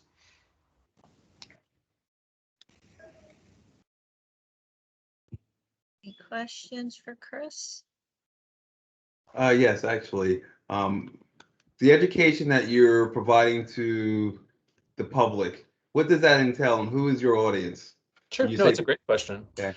And basically what we're doing, I'm approaching various state and regional solar energy industry associations like SEIA. We're partners with SEIA nationally. There's regional and state groups all over the country. And really what we're doing is just trying to get in front of their memberships and explain to them what we're doing. Not necessarily give them a hard sell, or you're going to do this or the world's going to burn. We just want to have people aware that we are out here and that we are actively recycling solar modules. So that's really the educational piece. And we're actually working, I'm going to the Upper Sandusky facility next week to document some of the process in video form so that people can actually see it. I myself am very much a visual learner, and I think that having people be able to see some of the process will go a long way towards that educational piece. Any other questions? Well, this is Lyle. That made me think of one for Cascade and ECM. Chris, you just mentioned like to partner with the industry and industry associations. I'd love to invite both of your companies to address a meeting of our membership in our trade association for the Mid-Atlantic region. It's Sure. all solar developers and installers and O&M people. So that'd be potential customers. That would be great, Lyle. I'll definitely follow up with you offline about that. And really, that's all we're trying to do. Is it's sure we want to see potential customers. Obviously, I wouldn't be here if I wasn't being paid to represent the company. But more than that, I'm passionate about this. I think it's a really important piece that's been glossed over for so many years. As I touched on kind of in my intro, that I've been doing this for 15 years and no one's ever talked to me about solar recycling kind of until I met and started working for Kurt. And so, yeah, I'd love to meet with your members and just kind of tell them what we're doing and see, what their feedback might be. Great. Yeah. Interested in talking offline about setting that up. Perfect. No, I'll definitely follow up. So in your presentation, Chris, the one thing that our group that we struggle with is to build a viable recycling program. How do we do that in a responsible way, but avoiding certain, like we want to avoid having to maintain and records of people, like requiring people to register and pay fees and maintaining registries, listings, and we're thinking of extended producer responsibility programs. In your presentation, you said that it's very costly in this recycling. And how do we present this? How do we find some way, as you said, to pass costs on to the consumer? How do we make this so that people who have the ability to recycle will receive some type of return on investment or some type of profit margin? What suggestions would you offer for that? Sure. No, it's a good question, and it's important to understand that while there is an inherent cost, I would argue that it's not necessarily very expensive. Right now, the going rate for recycling is, say, $15 to $18 per solar module, give or take, and it's typically based on weight. That's where the range comes from. Now, as far as how to pass that on to an end user, what I've found, and really what sort of the sad thing is, that nobody who's making money in solar right now today is very eager to pay for recycling. Whether it's the developers, the module manufacturers, the installers, or the end users, no one wants to be saddled with that bill. And so what we work on every day, what this industry is looking for, is the cheapest possible means of responsible module disposal. And the only way for us to get there is through volume. And so it's kind of a chicken and an egg question. We can only get there through investment. The only way to have investment is to make money. And so how do we arrive at, what is the happy medium there? And it's a conversation we're having constantly. I would guess that most companies in this industry are having constantly. We're not eager to give this service away at our own expense, but we want to see more volume coming through the door, no matter how much is coming through the door. So it's a really important question, Asia, and frankly, I don't have sort of a pat answer for you. I kind of wish I did. I think that's really what we're all here discussing, is how do we make this viable for this industry? Chris, oh, I'm sorry. Sure. Sorry. If just to backtrack to what you said a minute ago, when you say it's $15 to $18 per module, what are you referring to as a module? I guess how big of a panel, Oh, I apologize. It's a very good question. So when I think of modules, I typically think of either a 60 cell is the typical designation, which is more what people think of as a residential sized solar module, or depending on the weight, again, a 72 cell module, although most of them are not. Most of them are like 144 split cells. But for the sake of conversation, a 72 cell would be a commercial sized module. That's typically what I refer to. The weight range I'm considering is between 40 and 60 pounds when I make those calculations. Okay, so using that roughly for, like most residential installations, are you saying that it would cost you $15 to $18 to recycle, I guess, what covers the whole roof on a house? Or is that's No, okay. That's a good question. No, it's per module. So if you had a typical residential application of, say, 15 solar modules, you're looking at 15 times that per module cost. So say 15 times 15 at the bare minimum would be your cost for recycling. And typically you're going to end up paying freight as well. So to be fair, it's 15 to 18 plus freight to the nearest facility for that recycling process to occur. Okay. Yeah, so I mean, before the freight costs, essentially you would be looking at, give or take, $300 to $500 or something. Give or take for a typical, residential array of a small size. Yes, that would be the ballpark we were looking at. Yeah, and great, thank you. I just did quick math on what we're talking about statewide. As of now, we probably have roughly 3,600 megawatts of solar in the ground. Mm-hmm. If you were to estimate an average module size in watts, let's call it 280 or something like that. That gives us just shy of about 13 million modules on the ground right now. So if you multiply that by 15 to 18, you get an idea of the scale of the issue. And I hadn't started thinking about that, Chris, until you answered those last couple of questions. it's going to be a real issue for the solar industry to figure out who's going to foot the bill for that recycling cost if it remains that high, because that translates to about 6 cents a watt, and that's pretty close to being equal to the entire profit of a typical installer to install a solar power system. So it's going to be pretty tough for the owners to come up with that with that if the cost stays that high. I would call that a real gating issue, a real central problem that we'll be faced with. Well, Lyle, can I touch upon that? Yep. Answer for you a little bit. We've got right now we've got a pretty sizable investment on an expansion of our technologies through our plants.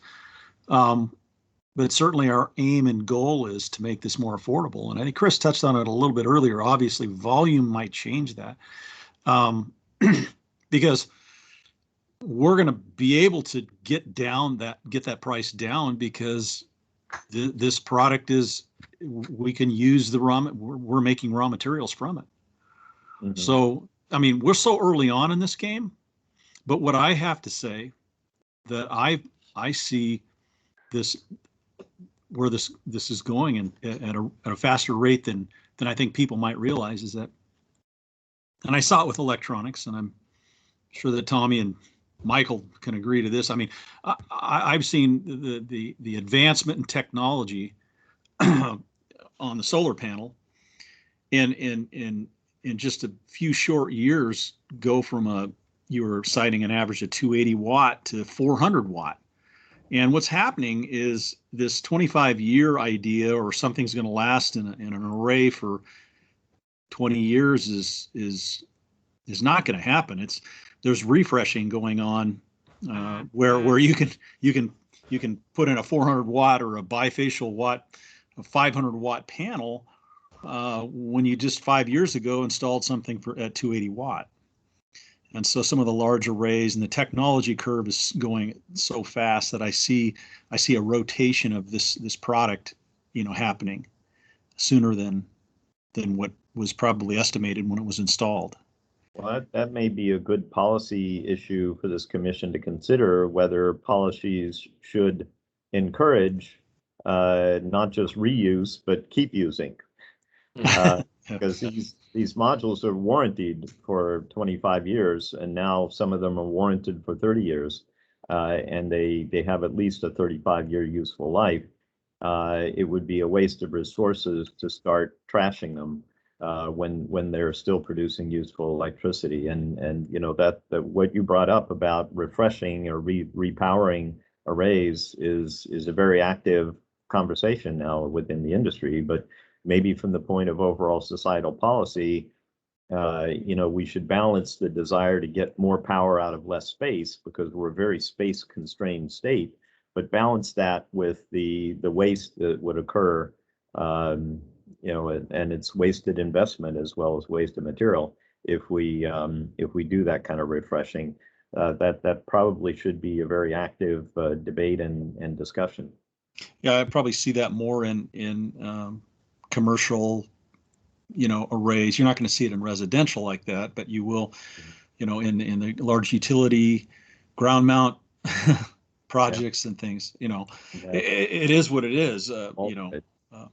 Residential right now is maybe 30%. It's been running in the 40% range in recent years and is declining again. But overall, over time, maybe 35% of the total. So the rest of it is that commercial, and so it should be a policy discussion. Agreed. I just wanted to throw that out. Is that what I notice in all electronics? I don't care if they're laptops, cell phones. It's all happening at such a fast pace. So, any other questions? Joe? Hey, Karen. Oh, sorry. Joe, you had your hand up. Are you muted? I'm muted. Okay. Chris, who delivers the supply to your facilities typically? Are they aggregators with large trucks, or are they small homeowners? What's the breakdown? Sure. So it's a great question, Joe. It's right now we see a mixed bag. We've partnered with a couple of electrical distributors, including CED, Baywa, who are aggregating modules on behalf of some of their smaller customers. For example, like homeowners or like contractors who may just have a small crew. And then we'll see an aggregated truck come in from them, really to save everyone on freight cost is kind of the name of the game. We do occasionally work with smaller projects where they have just a few pallets. More often than not, though, we're trying to get companies to either work with each other or, through one of these local, we've got an example in Boulder, Colorado. There's a great recycling facility there that accepts modules on behalf of the public and sends us trucks. So it's a long way of saying that it's kind of a mixed bag, but mostly we're trying to see the largest shipments possible to save freight because we don't benefit from the freight cost. Mm-hmm. When you say freight costs, these are typically imposed on the supplier, you're not covering that. Very rarely. We have some agreements with Not FOB, it's not FOB shipping point. Right, exactly. We are in most cases putting the responsibility of freight onto our customers. Mm-hmm. Thank you. Of course. Chris? Hey, Karen, thank you. Thanks, guys, for your presentation. I think it was great. I want to be fair to Echo and the questions I asked him too on as far as how is your quality control, quality assurance plan relative to the receipt of materials or panels that could be considered haz waste. Sure. How do you guys manage that? Because I assume, like the others, you don't accept hazardous waste as part of your authorizations under the feds or state under RCRA. So same thing. If it's up to the generator, if there's some quality control, quality assurance sampling that you perform in-house, just curious if you could answer that. Sure. No, it's a great question. I appreciated it when you asked it the first time around, and it's worthwhile to ask again. Basically, what we're looking for, just in the same vein of Echo, is we're kind of trying to identify with the end user who's calling us with these modules they want to recycle. More often than not, we're asking for the brand and the model number of those modules. And with that, we've got a database of hundreds, if not thousands, of data sheets from these module manufacturers. Really, we're looking for the thin film. That's the clear indicator that there could be haz waste in there. 9 times out of 10, we're able to identify that it's a crystalline solar module that doesn't have, with the exception of potentially some heavy metals, something that we would be wary of handling. We cannot handle the First Solar CAD-TEL blend, as we touched on earlier. So to answer the question, we're working with the end user to determine what they have before it ever gets onto a truck and gets shipped to us, because there's so many implications, especially moving haz waste around the country. If that's not done correctly, that causes everybody a problem. So we have gotten, to touch on a sort of an extended point here, we have been contacted about broken thin film modules, specifically First Solar modules. We were not able to accept them.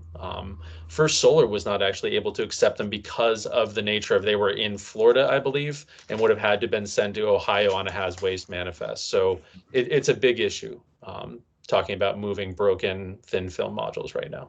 Right. Do you see the manufacturers getting behind their own manufacturing knowledge and coming up with some database or as part of their SDS to indicate whether their panels would be considered hazardous waste if damaged or end of life? Sure. No, it's an interesting question. I've not seen it addressed by any module manufacturers. I actually tried to reach out to First Solar as part of that project just to see what they would like us to do, if anything, because we really couldn't have done anything with that material. And they were in a similar boat where they didn't really know what to tell the customer because it changes things when the module is broken. So I've not seen anything official on it from either a manufacturer or a state or federal regulatory group. It's something that really probably should be discussed, but I don't know where to begin with it. All right. Thank you, Chris. This is Kurt Spivey. I just wanted to add a little bit to what Chris had to say on that regard. But we work with most of the main domestic manufacturers, and have worked with a number of them on T-clipping and trying to work up an SDS sheet from each one of them. But again, we're 50 different countries, and they're just worried about their own state and where they manufacture. but they are, we're all, done a number of, we T-clip to death. We're T-clipped to death on things, and you can punch and quarter out any module out there, and pretty much if you strike obviously the tin lead wire, you're going to get a PP reading. That's really not the concern, but each state again has a different threshold on PP, and it's kind of but yeah, everybody's conscious of that. To be honest with you, yeah. All right, guys, thank you. Thank you. Anybody else? Stephanie has a question. Oh, hi, Steph. Yeah, great, thank you. Chris, so the $15 to $18 per module, that's mostly for the disassembly, removing the aluminum frame and the other parts? It's a good question. It's the whole processing. So taking a module from its what the form it was in the field down to the various waste streams, whether it be the aluminum, the glass, the backsheet, all these things that have to be disassembled. It all takes expensive equipment that's proprietary, that breaks down. It takes labor, it takes electricity. So it's covering our overhead is the intent of the charge, is that certainly if we could perform this for less, we would. We're trying to come at it with a margin that covers our costs with a thin profit margin, with the intent being that if we're able to process millions of pounds of material, that thin profit margin will translate into profit. Okay, and if would you pay for the glass if, let's say, like we did this in-house, the disassembly and then separating, would the glass be something that you would pay for? I'd be able to speak to that, and Kurt, I think, probably has a point based on, but that's really not something we typically pursue. The glass itself doesn't have a ton of value on its own. We're talking pennies per pound. So in theory, we might, but I think Kurt could probably speak to that better than I could. Yeah, the glass, a lot of people think they can make it clean, but there's a lot to what we do to get it to a state where we can then reuse it. I think it's not as simple as, oh, we're just going to grind it up, and it doesn't quite work that way. We do have a little bit of there's a lot more that goes into it, I guess. That's what I'd say. But as I stated before, though, I really have to tell you that we have our goal, and I think we can get there, is to continue to lower our recycling costs, because we're doing what you are alluding to, and that's being able to reuse everything, because we have 100% recycling now. It's just like Chris pointed out. I guess the solar glass that you recycle, that's the silicon plus the backsheet together. Everything, yeah.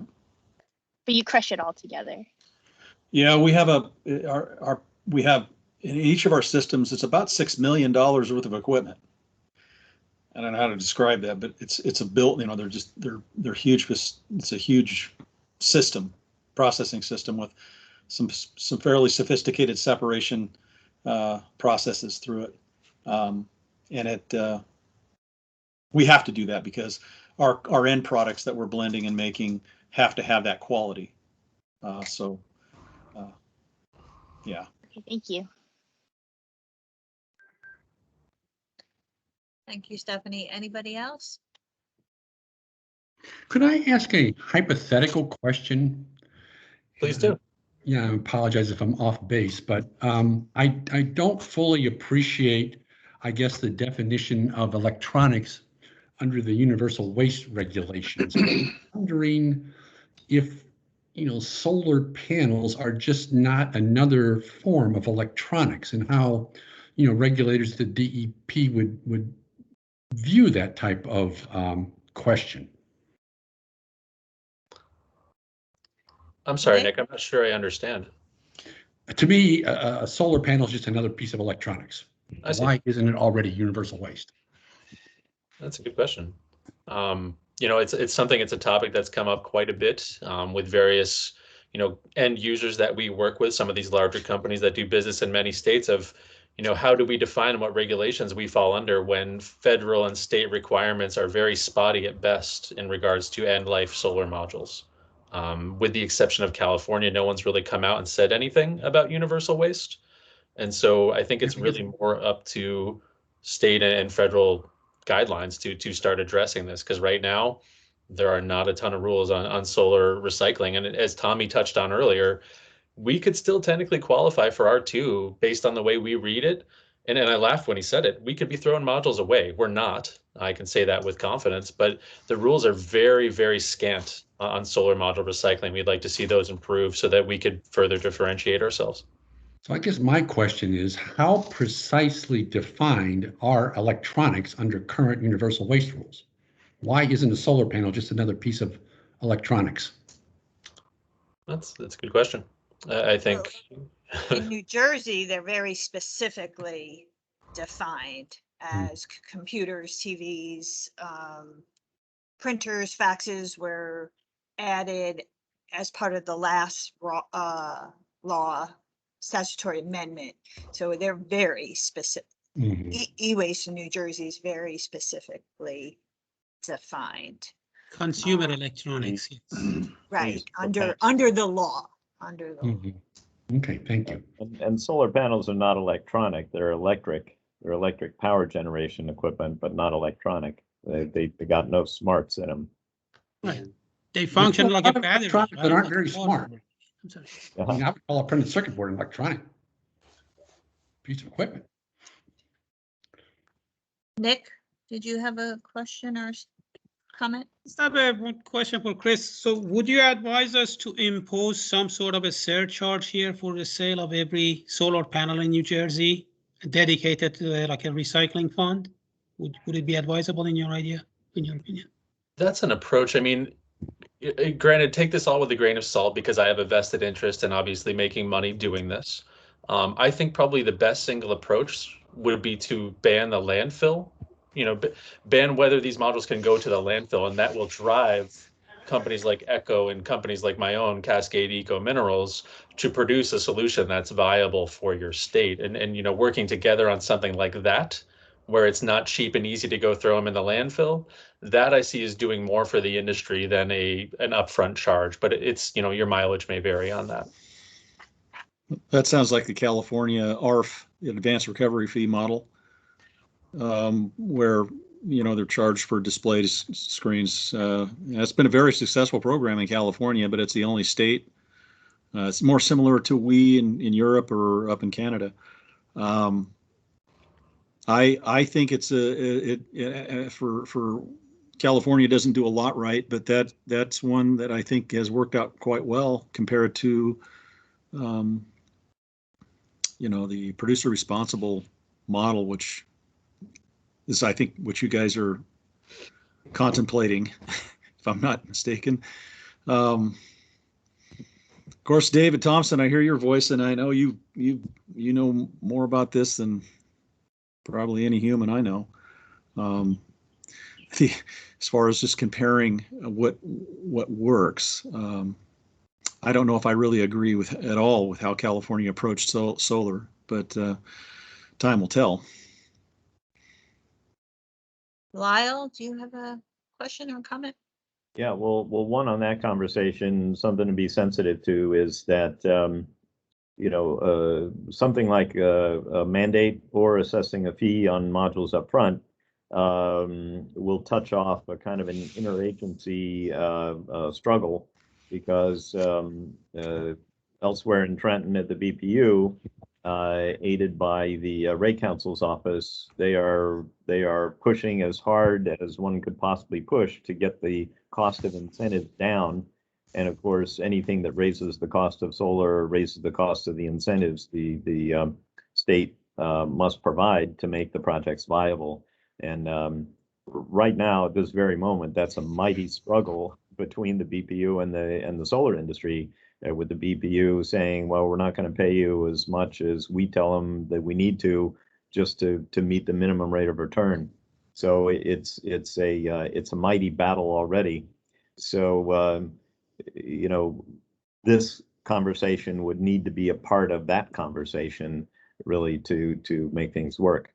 But the reason I actually raised my hand is I have an update on the conversation we were having before about First Solar. I have to confess I was multitasking a bit, and so I found that one of the reports that come out every month from the Clean Energy the Clean Energy Program, among the solar reports that come out every month, is one called Data Equipment Installed. And I actually downloaded the latest one. It's one that I haven't paid a whole lot of attention to because it's more detailed than I normally need out of these reports for policy purposes. But it actually does give a wealth of information on every single project that's ever been built in New Jersey since the very beginning, including the manufacturers of all the equipment, including solar panels and inverters. And it's searchable, so I was able to search for First Solar. There were more projects than I really realized, but most of them are fairly small. Only 4 projects over a megawatt. And so I've got totals for you, and I'll send out. I've sorted this data set. There's over 500,000 records, but I've sorted it by manufacturer and highlighted in red and bold the First Solar ones. I'll send it out to everybody. But long story short, there's a total of 23 projects with First Solar modules. The total is 8.3 megawatts of capacity. That's about 0.23% of the total New Jersey capacity, and that's 91,404 modules for solar. And Chris, to what you're saying before, one thing we could do is have, because of the fact that they're much more hazardous once they're broken, we could have standards for dismantling solar projects in general, recommended guidelines or even requirements. And with First Solar, that they have to be, or any other thin film that has hazardous materials, that they have to be dismantled and handled with care not to break them. Right. And have some sort of requirements or standards in place for that. Yeah, but that's what we've got, and I'll send everybody this this spreadsheet sorted. Great. Thanks, Lyle. Mm-hmm. Thanks, Lyle. Michael? Yes, I'll just reiterate and mirror what Chris said in regards to landfill ban. I think that's probably one of the greatest ways and methods of keeping solar modules out of the landfills, of course, and promoting recycling. You always will have the issue with those that ship them to the next state and put them in their landfill. But I think that's, at least whether you choose a consumer program or a producer program, having a landfill ban attached to that as well, I think would be a huge plus moving forward.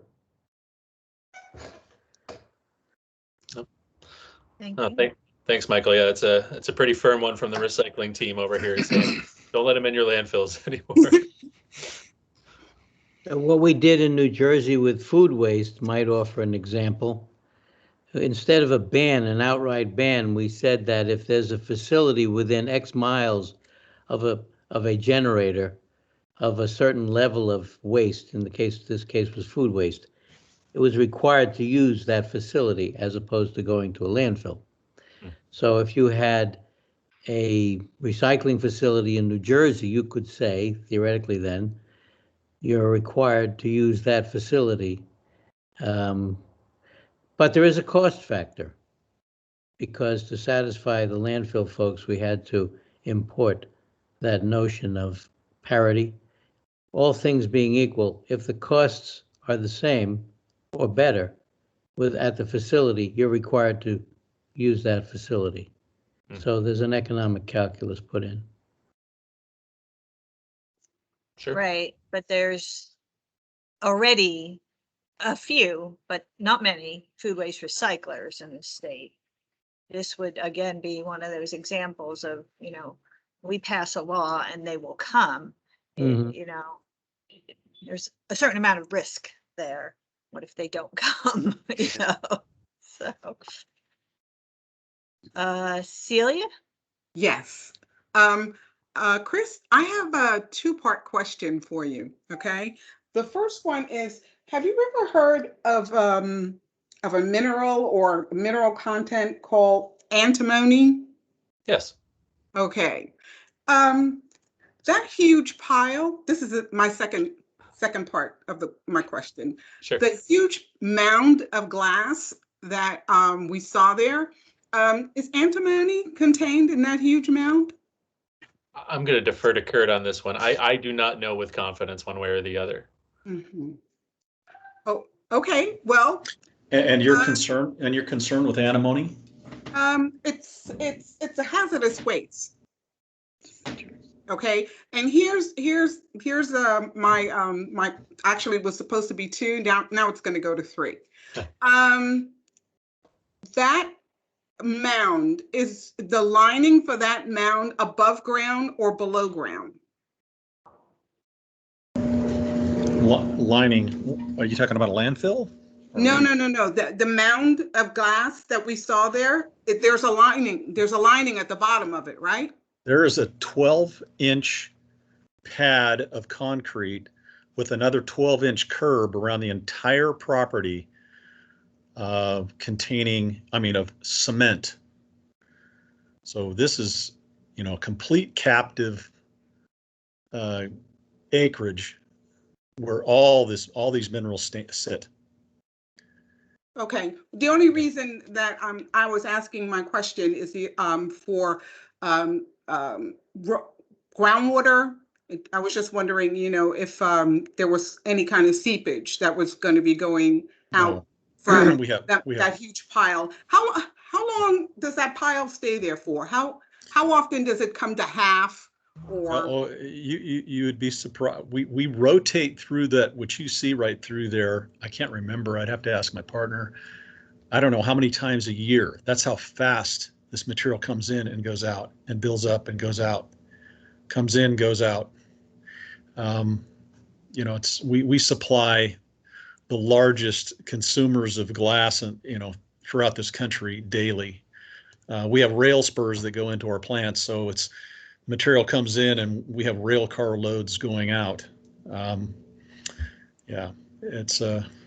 It's moving all the time. It's an ever-changing mountain.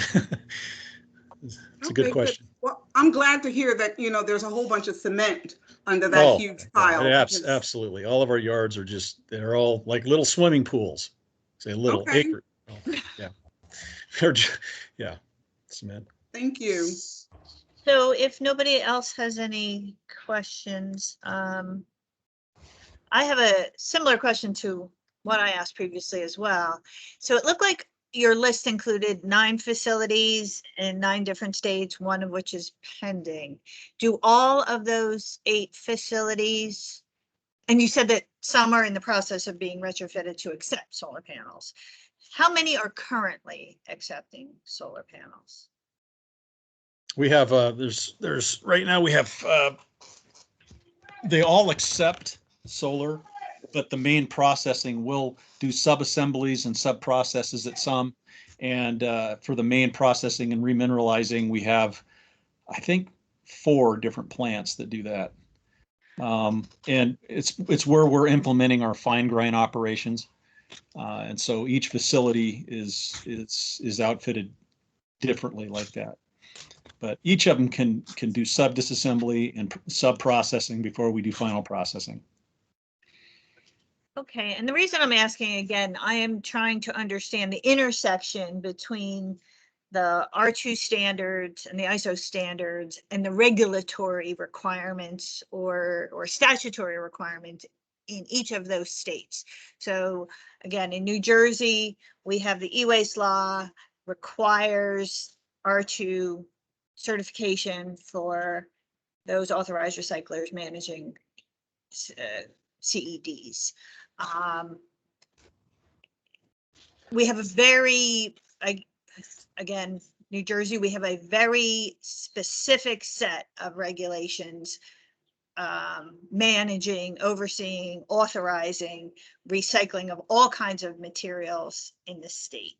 So I guess I'm still not understand. It seems like in Texas, there is no regulatory requirements that you don't even need to be R2 certified.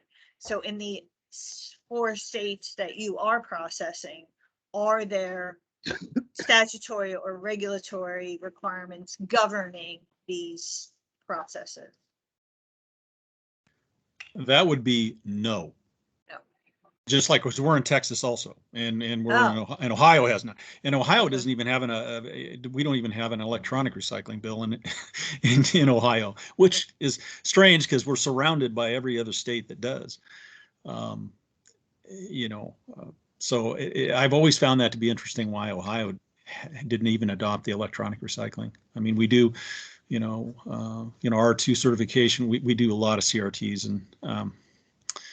in Ohio, and I always found that to be, it's a Wild West show. To be honest with you, Karen. Yeah, which is a foreign concept in New Jersey, which this is a very highly regulated activity, and very, very prescribed. And we often have people who operate these facilities who are not real rule followers. So I always wonder, why did they elect to get into this business? But whatever. All right, so that was my question. And again, forgive my ignorance, I'm just trying to understand. For those panels that are not thin film panels, there are still hazardous constituents in the wiring and possibly the circuit boards in the older panels and the newer panels. And how is that managed in relation to RCRA? You want me to answer that, Chris, or are you gonna? I mean, I think I have the answer. I mean, essentially, there is lead in the solder in between the connections between the cells. There's no actual circuit board. There's the solar cell itself, which are often sputtered, essentially is the name of the process, where there's a fine mist of a deposited CIGS level, copper, indium, gallium, and selenium. So there are heavy metals, including lead, in these materials.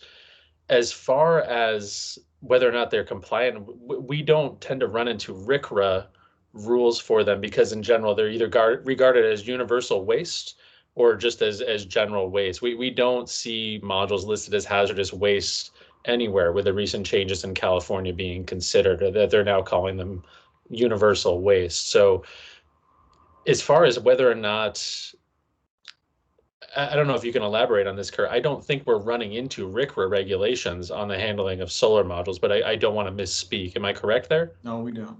We don't. Yeah. I think Chris had asked the question before about lead levels, because when we look at this product in and of itself, outside of the First Solar CAD/TEL problems, just all of the wire that is connected to the solar cell material that crisscrosses throughout the laminate, outside of the bus bar, which connects that, that has a tin lead coating. So that wire is removed. That's where you find your lead level concern or a RCRA concern, but it's not, it's encapsulated until it comes to our process. It's then separated, and we take that and we actually have a process to remove, that material as well as reuse the copper. It's a very proprietary, unique solution. But anyway, that's the only areas that we found through all of our assays, and because we assay everything in our glass. We deal with a lot of, believe it or not, a lot of crystal. Crystal has, 35% lead. That's why it makes that nice sound when you're playing it on a glass, or if you ever drop crystal, it pings on the ground. I mean, it has a lot of lead in it, as well as the CRT glass that we deal with that has 19 to 20% lead in the funnel part and about 90% lead in the frit of a CRT device. So when it comes to lead and glass and dealing, we're we've been doing it for years. So. You're muted, Karen. Thank you. We are over time, so I want to be respectful of everybody's time. Would anybody have any final questions or remarks? I just right. want to say 4 weeks from today is June 21st, guys. So that is a tentative date for the next Solar Panel Commission meeting. Last month, we talked about coming up with an outline for the final report. I think today's discussion and presentations will help us flesh that out. So I was thinking we in DEP would, we started preparing an outline. And we will flesh it out further using the information we learned today. And then we will circulate it between now and the next meeting. And I'm hoping that you guys can give us comments back before the next meeting. So we have a straw man that we've all seen, thought about, and commented on, ready to finalize at the next meeting, subject to discussion, of course. So that is what I was thinking for the next meeting. Anybody have any concerns about that or any suggestions? All right. Well, thank you all. Again, thanks to Echo and Cascade. I really appreciate your taking the time to further educate us. They were very organized and understandable presentation. So I learned a lot. So with that, everybody have a lovely afternoon. Thank you. Thanks a lot. Everybody, Thank bye-bye. you. Bye-bye. Thank you for Have a great- coming. Thanks, everyone. Bye now. Have a good afternoon, everyone. Bye.